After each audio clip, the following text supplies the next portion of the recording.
Ayan, si David, kalaro ni si Carl. Si Carlos pala yan, classmate niya.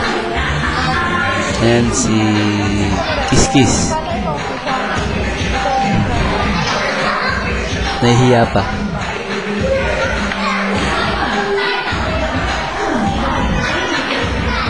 Mas maharap si Kiss kaysa kay Ken. Ayan, yan ang pogi, dumarating.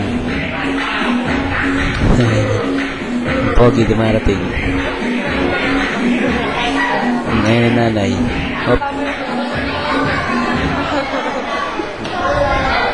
Ayan, si Nanay Tikya. Ayan. Hop. Si Dali, dumarating si Dali. Naghahadali si Dali with her kids.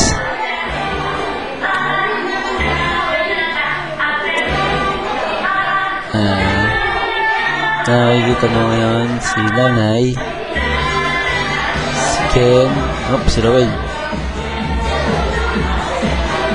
Lagi naka-extra si Nanay Tikya, nakikita mo. Hop. Kinuha ng picture sa Litali. Kinuha ko ng picture. Si Tutay, kumuha pa ng laruan. Ayan. Si Robert. Ayan, si Judy. Alam niya, kinukuha na siya ng camera. Ayan yung anak. Mas maganda yung naka-blue.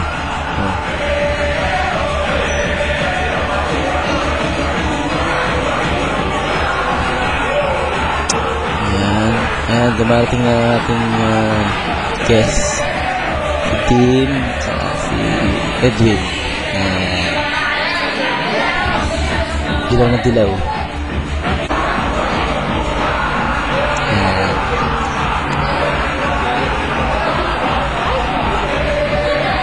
Nagkwento ng tatay at saka si tatay.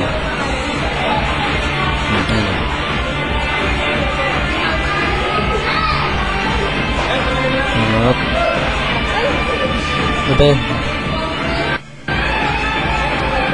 Labas na labas si Ken. Doon nata gusto mag-party sa labas.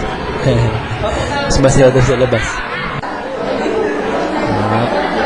Kukuha ko ng picture. Nakuha na pala. Bagal si Rick. Mapapost pa si Bayad. Tapos na.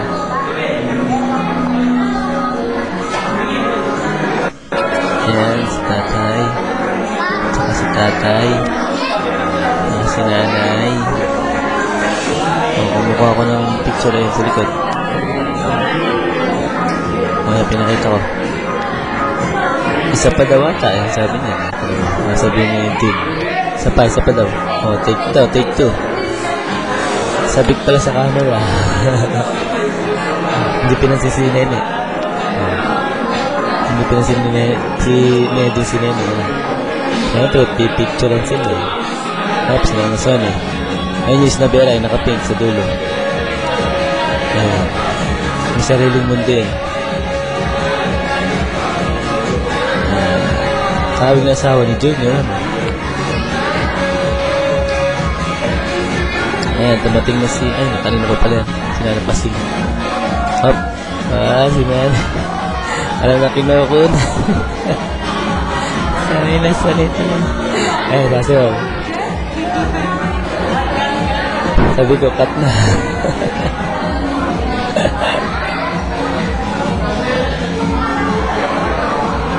Ayan, si David napagod din. Nag-juicy na naman, hindi ko pinag-juicy yun eh. Ayan na, papakilala na si David. Since birthday daw ni Kuya David,